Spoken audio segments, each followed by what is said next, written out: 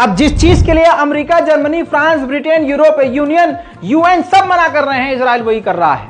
West Bank के इलाके में, फिलिस्तीन के इलाके में इजराइल की मिलिट्री ने फिर से रेड करी है।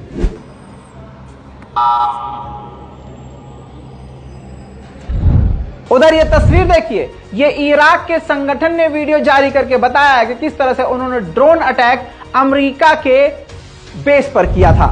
दोस्तों, आइए एक परिवार की तस्वीर दिखाता हूं। इस तस्वीर में छोटे छोटे बच्चे आपको नजर आ रहे हैं। मेरे दोस्तों, ये पूरा का पूरा जो परिवार आप देख रहे हैं, ये इजराइल के हमलों में खत्म हो चुका है। बच्चों को आप उंगलियों पर गिन सकते हैं, कितने सारे मासूम बच्चे हैं, सभी के चेहरे पर मुस्कान है। मेरे दोस्तों, ये पूरा कुनबा, पूरा खानदान इस वक्त खत्म हो चुका है। अमेरिकी MQ-9 रीपर को यमन ने बड़े ही धुआंधार अंदाज में मारकर गिराया है। अब यमन ने वो मिसाइलें दिखा दी हैं कि जिन मिसाइलों का इस्तेमाल करके अमेरिका के सबसे खतरनाक MQ-9 रीपर ड्रोन को चकनाचूर कर दिया। अब ये देखिए, इजराइल ने अल शाती कैंप पर भी हमला किया। ये देख रहे हैं आप, कैंपों पर भी हमला कर रहा है इजराइल। ये है वॉर क्राइम।